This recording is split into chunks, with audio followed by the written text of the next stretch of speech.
In a perfect world, you could see forever, over the horizon, everything in every direction, around corners, and into the future of markets. Your plans and projections would be flawless. Your processes would be automated. Your supply chain would operate effortlessly. So, what's wrong with this picture? Let's face it, the world isn't perfect. Supply disruptions and delays, volatile supply prices, changing expectations, constrained resources, unplanned events, order and forecast changes, last-minute ordering, more customer inventory, product launches go off the rails. In the real world, stuff happens. Stuff you didn't think was possible. Stuff you never could have predicted. Stuff you can't risk ignoring. The simple becomes complex. The complex becomes unmanageable. So what happens when your plan hits the wall? Those are the moments that can send you scrambling for answers. Those are the moments when doing nothing isn't an option. When doing the right thing can propel you out in front of the competition. Those are the moments when you need what it takes to monitor results, change course, to make a new plan, to deal with surprises. With Kinaxis Rapid Response, you can turn those moments around fast with a powerful enterprise-wide solution that makes you change-ready and gives you the tools you need to manage in the moment, no matter what that moment might bring. Managing in the now. Even in an imperfect world, you can make every moment a moment to shine.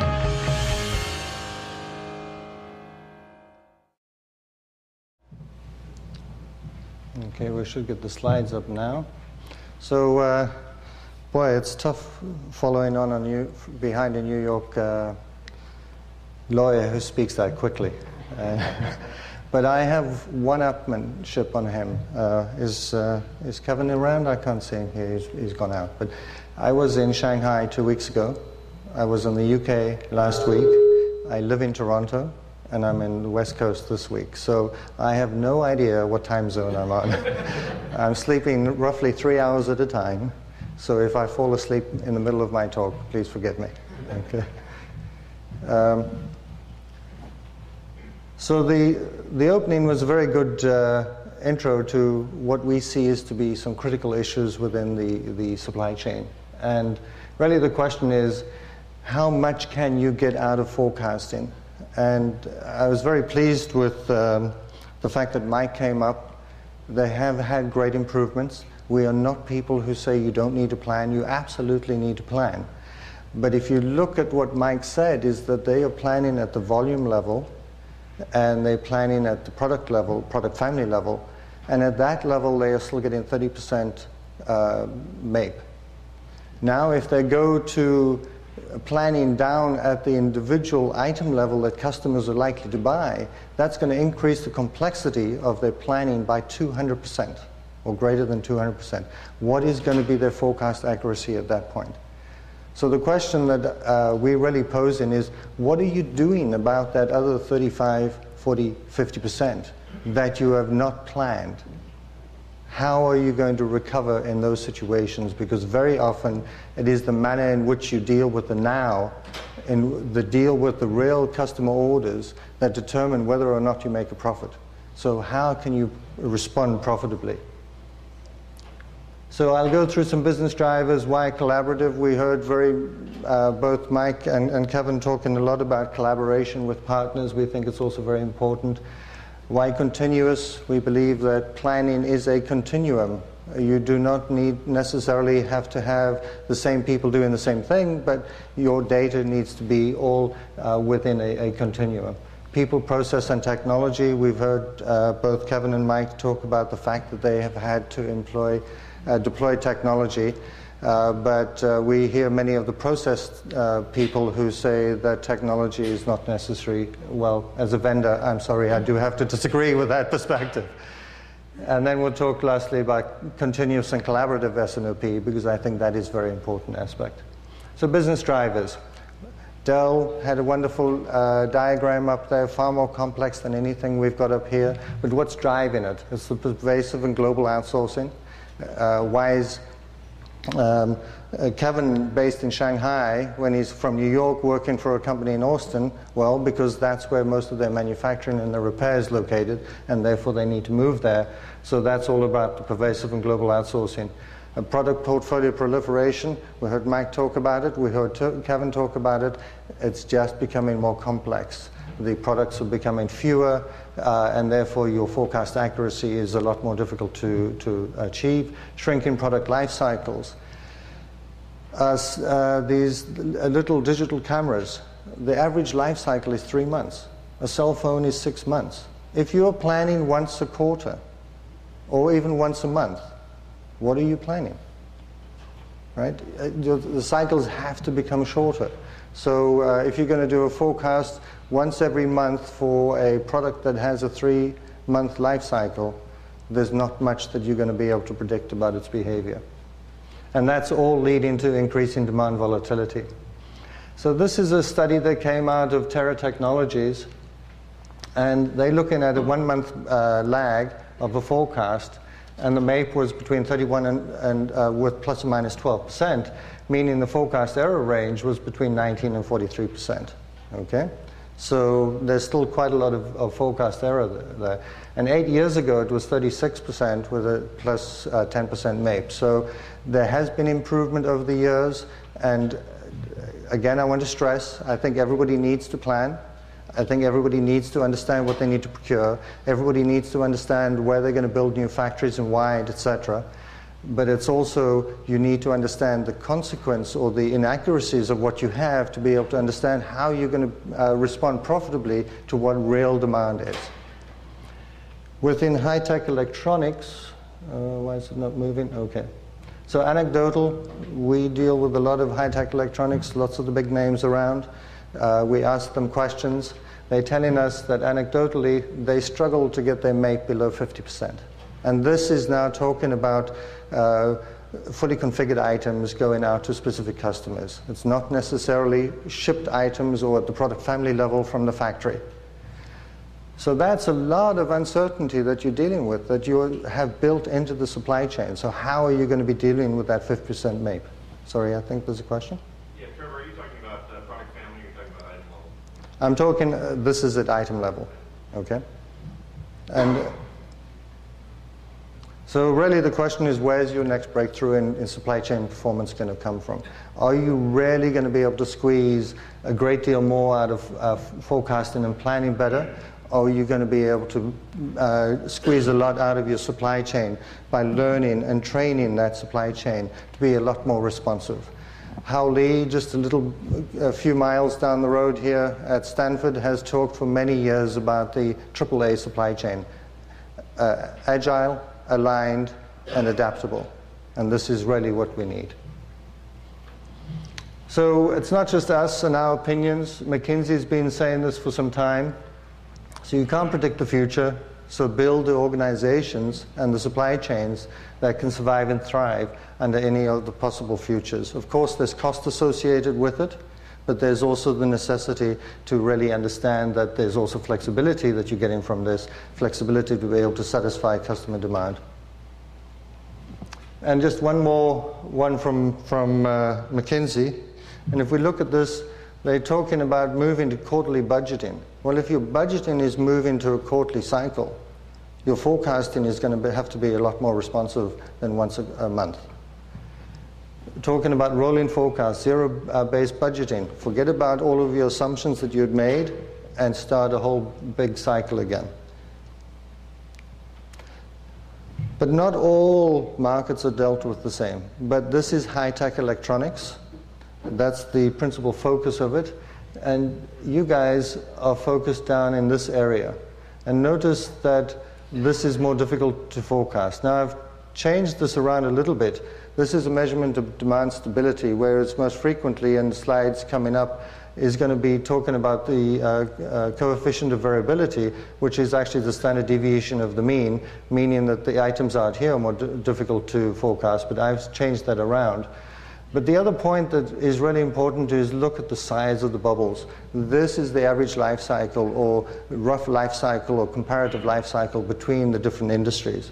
And we start looking at high-tech electronics, much shorter product life cycles, and therefore you've got this constant churn of new products coming in, end-of-life management taking place at the back end.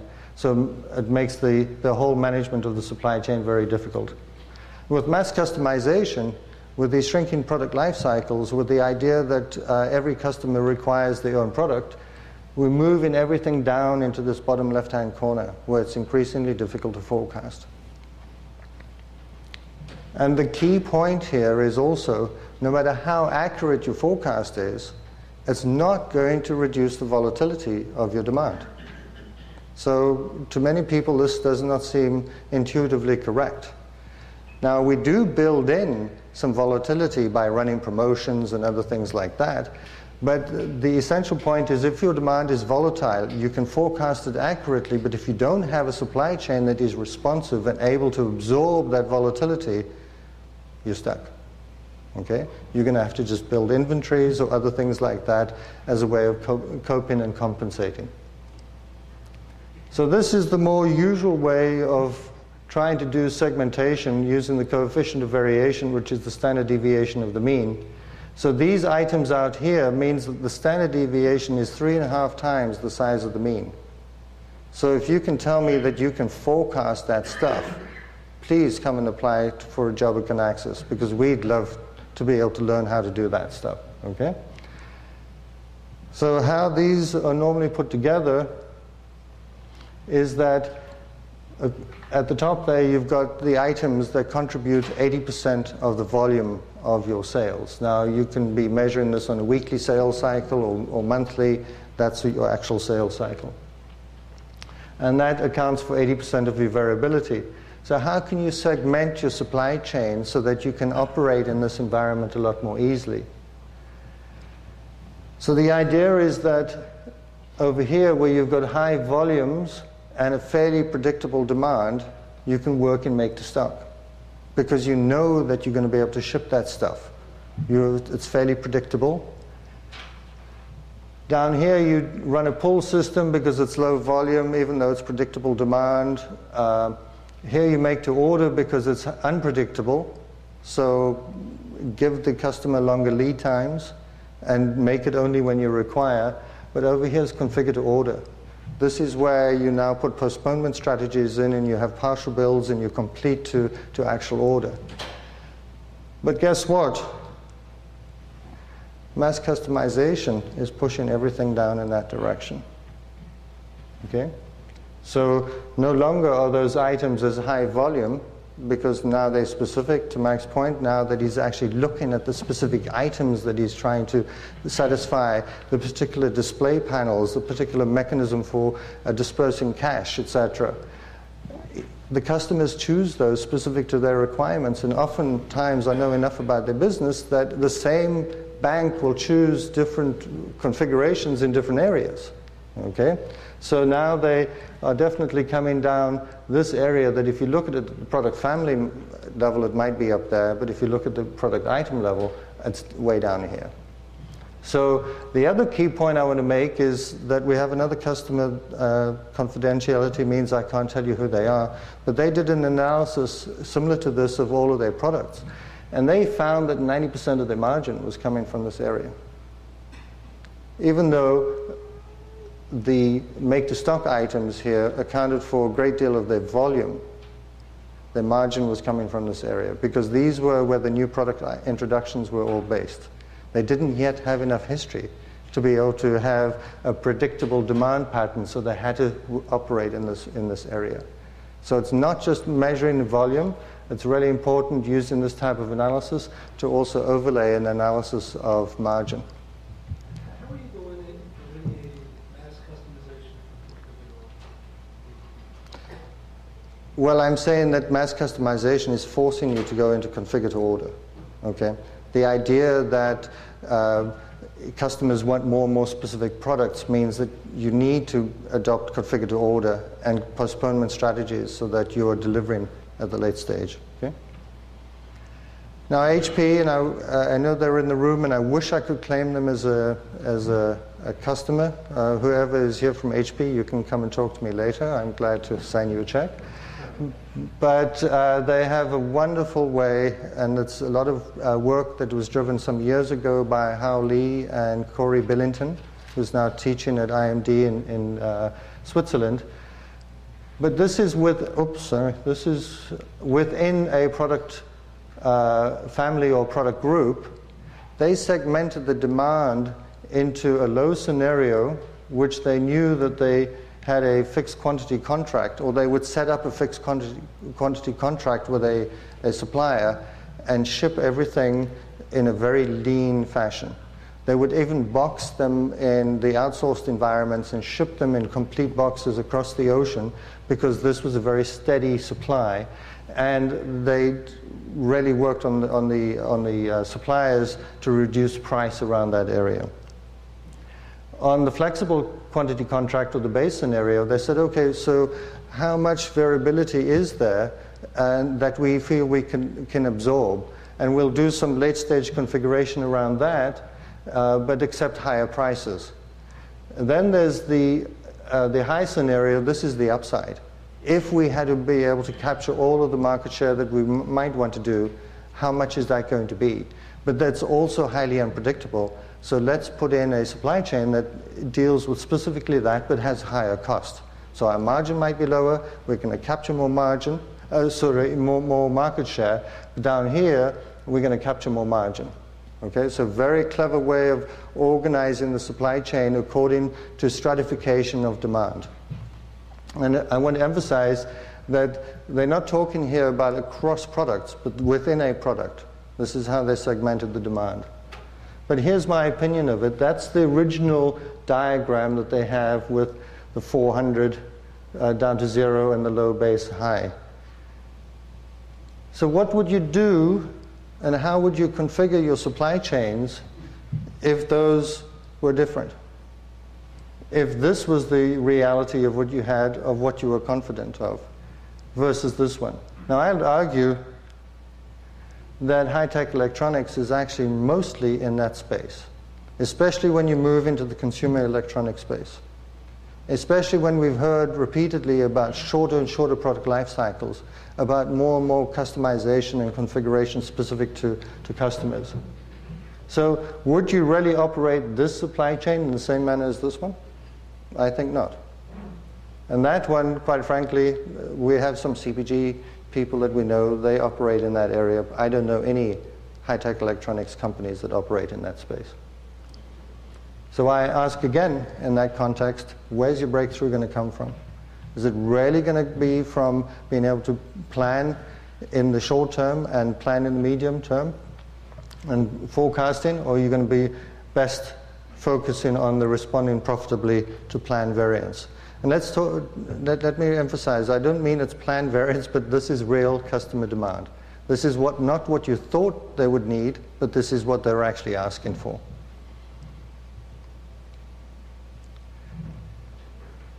So just to emphasize, we do think you need to plan. You need to monitor against that, plan against what's really happening in the world, and you need to know how to respond very, very rapidly to the reality of the situation. And to me, that is a continuum. These are not different things that you do at different stages. These are all tied together. They need to flow. So it's about knowing sooner. It's about acting faster. It's about responding with confidence to what your real customer demand is. So let's just talk about collaboration quickly, and I see I'm going to run over. I love Dilbert. In fact, in London, at a conference in London, there was a guy there with an MBA from the London School of Economics. And he said that he has two sources of information. One is the Harvard Business Review, and the other one is Dilbert. And if he really thinks about it over time, Dilbert has provided him greater insight than Harvard Business Review. So, but this is, let's face it, reality in many situations. It's not just reality within your organization, it's reality when you're talking about customers and suppliers, and when you've got, I love Mike's discussion about not go into procurement, because I think procurement often is the organization that causes friction. And Kevin's not here, right? He's going to beat me up if he is.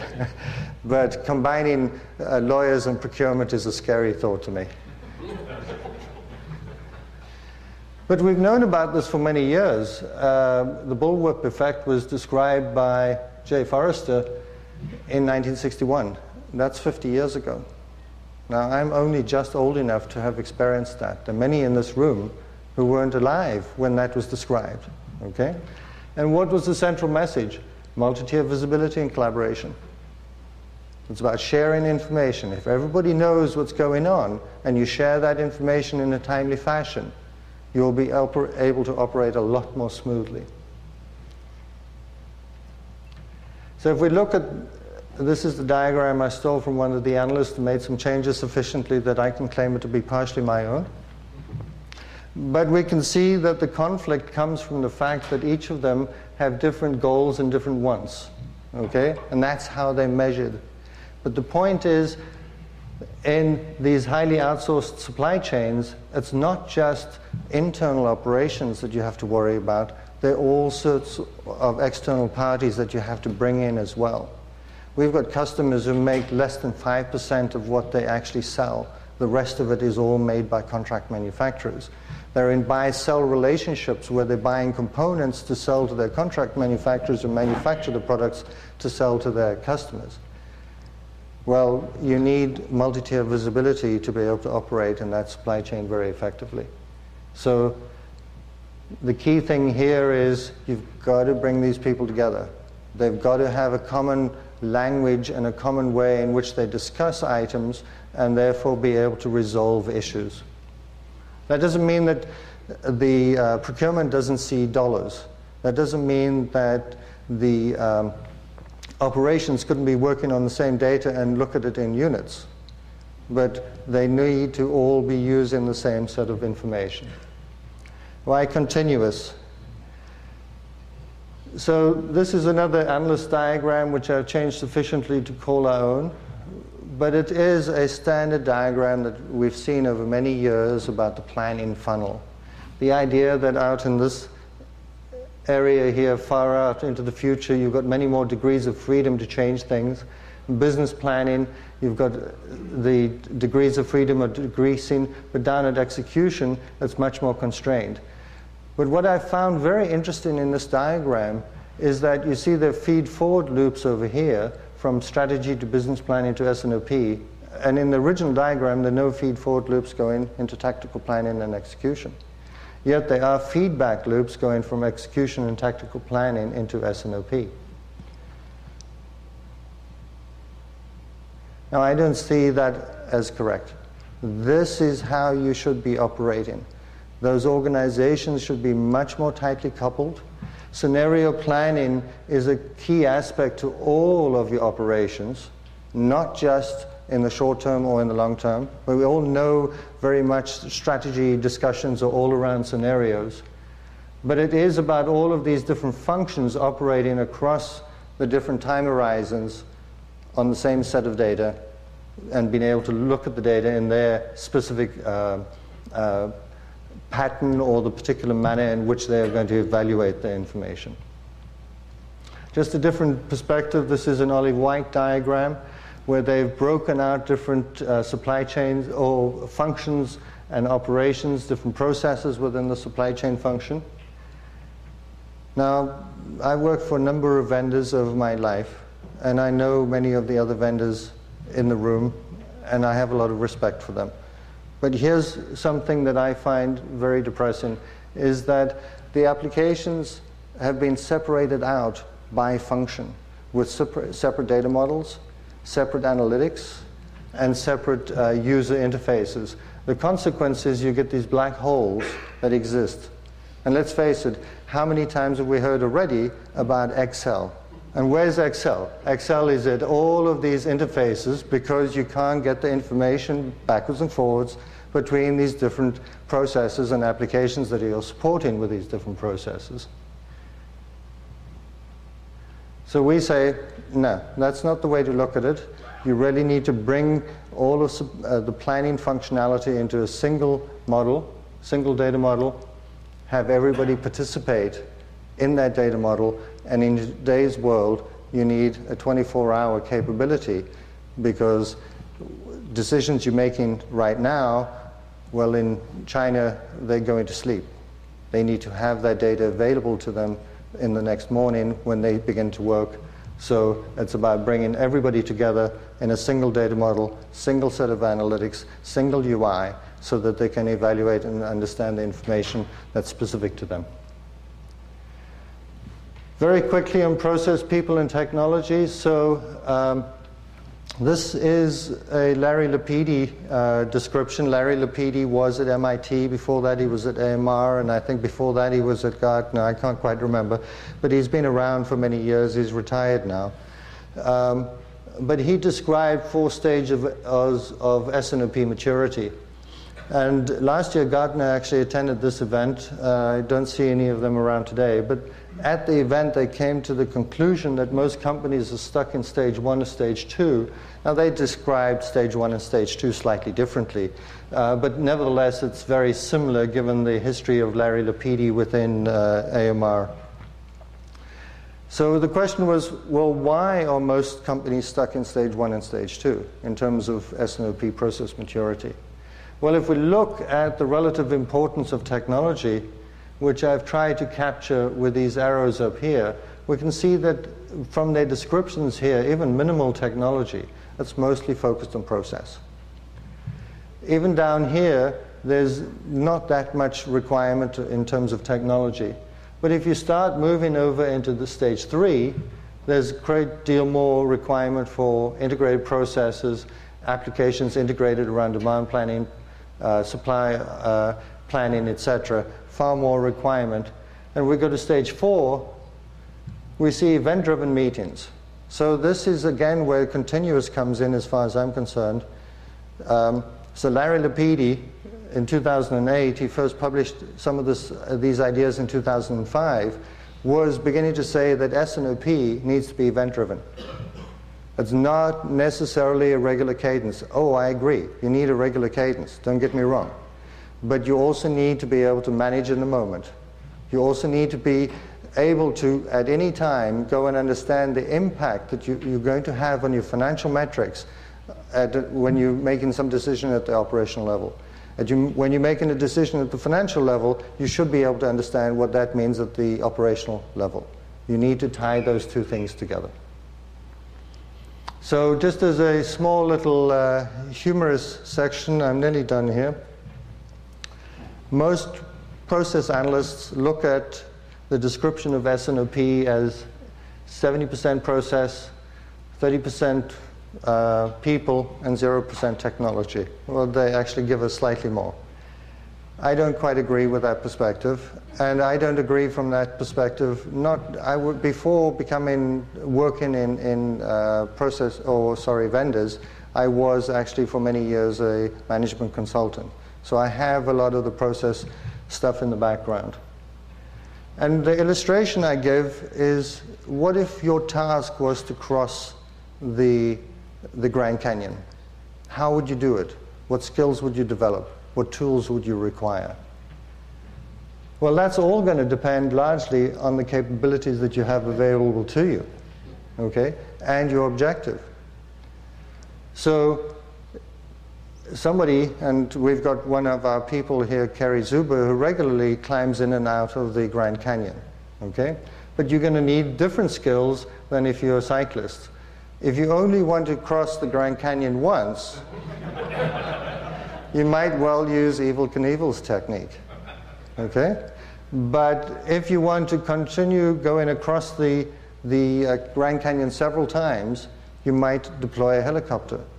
But if you're going to deploy a helicopter, you need somebody who has a pilot's license. I wouldn't get anybody who's a horse rider to drive my helicopter, okay? You need fueling areas, you need landing pads, all of this information. So the key point is that your technology choices do mean different skills, different people, different processes, and different results. So I'm never one who'll say that process is not important. I loved those first two presentations that we got today because they emphasized a lot of the process adoption is really behind the real value that you drive. But don't think you can do this all without technology.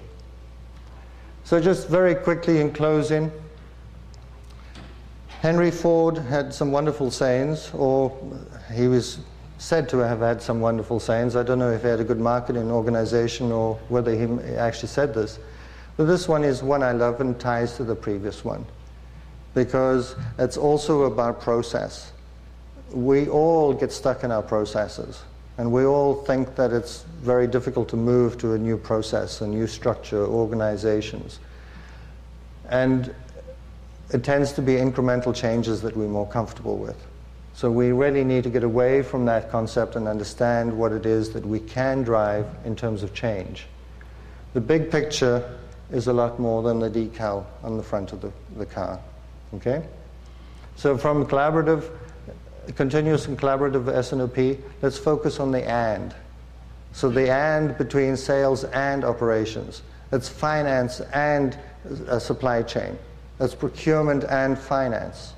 So all of those organizations need to be working in harmony, in a collaborative manner. So it is collaborative. It's not a linear process S&OP.